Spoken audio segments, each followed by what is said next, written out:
Hi, I am Susie Scuba, and welcome to Dive Logic, where we explore the science, technology, and future of diving.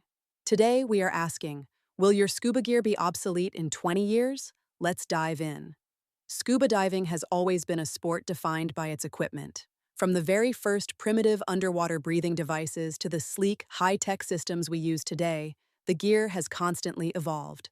But here is the thing about evolution.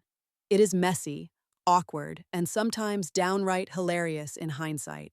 Every generation of divers looks back at the tools of the past and wonders how anyone ever managed to survive underwater with such contraptions. And right now, in this very moment, we are living through another chapter of that same story.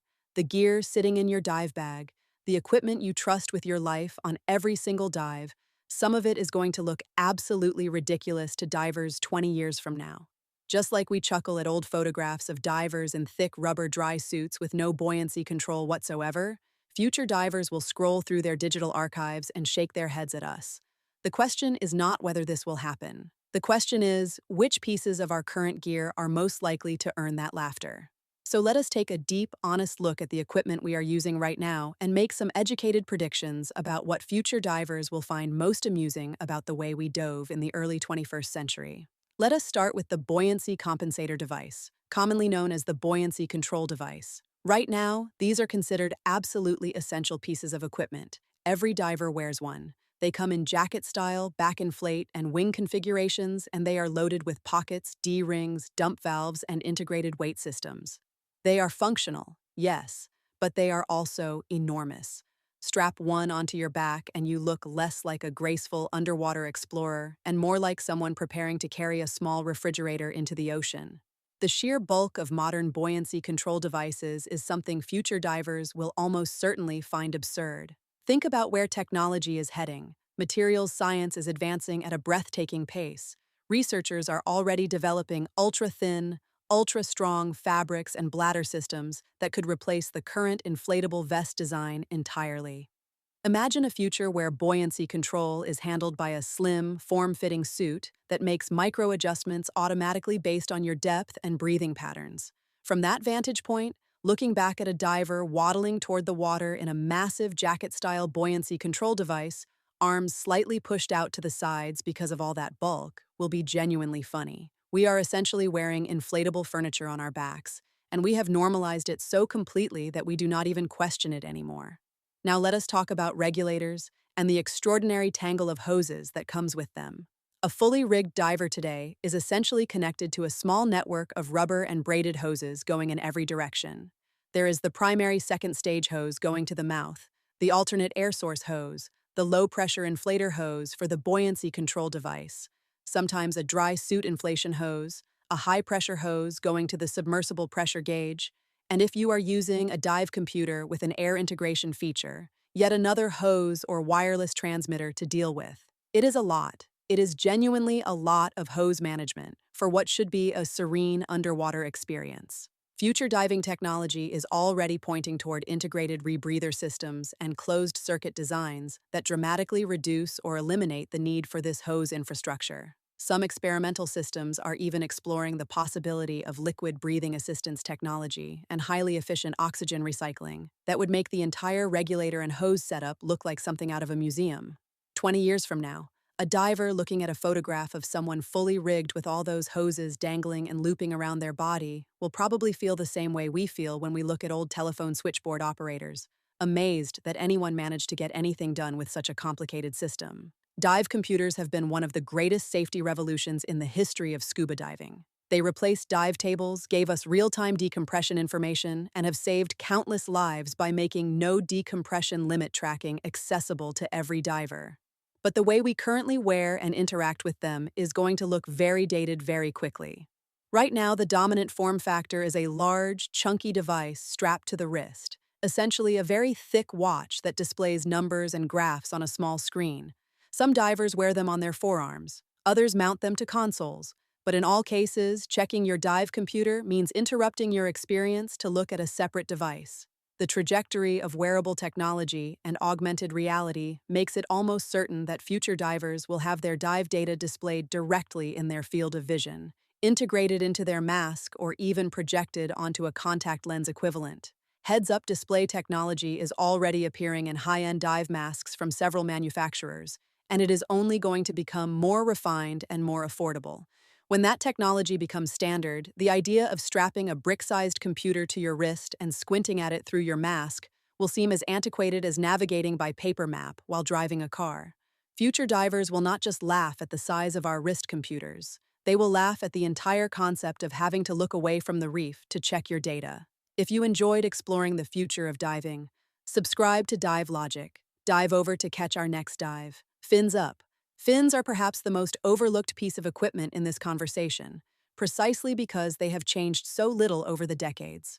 The basic concept of a rubber or plastic blade strapped to your foot has remained essentially unchanged since the earliest days of recreational diving. Yes, there have been refinements, split fins, channel thrust fins, hinged blade designs, but the fundamental form factor is the same. You strap something flat and wide to your feet and kick. Future propulsion technology for divers is already being explored in fascinating directions. Underwater diver propulsion vehicles are becoming smaller and more integrated. There are experimental designs for powered fin systems that use small, efficient motors to assist or replace manual kicking entirely. Biomimetic designs inspired by fish and marine mammals are producing fin shapes that are radically different from anything currently on the market. 20 years from now, the idea that divers strapped identical-looking rubber paddles to their feet and manually kicked their way through the water, the same way divers did in the 1950s, will probably seem charmingly primitive. It is a bit like watching someone row a boat in an era of electric motors. Functional? Yes. Efficient and modern? Not exactly. Thermal protection is another area where current technology, while effective, is going to look laughably primitive to future divers. Modern wetsuits work by trapping a thin layer of water against the skin and letting body heat warm it. Dry suits keep the diver completely dry and use air or argon gas for insulation. Both systems work. Both systems have been refined over decades, but both systems also result in divers who look like they are wearing inflated sausage casings. The bulk, the restriction of movement, the lengthy process of getting into and out of a dry suit, all of this is accepted as normal today. But materials technology is advancing in ways that will make current thermal protection look absurd.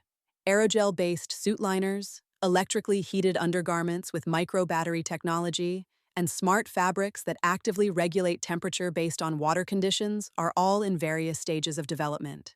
The idea of a paper-thin suit that keeps a diver perfectly comfortable at any depth and temperature without any of the bulk or restriction of current systems is not science fiction. It is an engineering problem that is actively being solved. When those solutions arrive, the image of a diver struggling to pull on a 7mm wetsuit or spending 20 minutes getting into a dry suit will be the stuff of comedy. Anyone who has watched an underwater photographer prepare for a dive knows exactly what this section is about. The camera housing, the dual strobe arms, the multiple articulating joints, the video lights, the focus lights. It is an entire scaffolding system attached to a camera. Underwater photographers today essentially carry a small construction project into the water with them. The rigs are impressive and the images they produce are stunning. But the physical reality of managing a camera system that is wider than your body, that requires constant adjustment of multiple independent arms and lights, and that turns every photographer into a slow-moving obstacle course for other divers. That is going to look very funny in 20 years. Computational photography and miniaturization are already transforming what is possible with tiny cameras. Artificial intelligence-driven image enhancement, automatic lighting adjustment, and sensor technology that performs brilliantly in low light without external strobes are all advancing rapidly. Future underwater photographers will likely carry something the size of a thick credit card that produces images superior to anything our current massive rigs can achieve. Looking back at footage of today's underwater photographers maneuvering their enormous camera scaffolding through a coral reef, future divers will marvel at our dedication and laugh at our methods. Here's the beautiful thing about all of this. Every piece of gear we have talked about represents the best thinking of its time. The buoyancy control device, the regulator system, the wrist computer, the rubber fins, the thick wetsuit, the camera rig, all of it exists because smart, dedicated people worked hard to solve real problems and keep divers safer and more comfortable underwater. The fact that future technology will make it look outdated is not a criticism. It is a compliment. It means the sport is alive, evolving, and attracting brilliant minds who refuse to accept the status quo. The divers of 20 years from now will have their own gear that the divers of 40 years from now will find hilarious. That is the nature of progress. So the next time you are struggling into your wetsuit, untangling your hose configuration, or waddling toward the water in your buoyancy control device, take a moment to appreciate the absurdity and the brilliance of it all. You are part of a long, ongoing story of humans trying to breathe underwater, and every awkward piece of gear is a chapter in that story worth celebrating.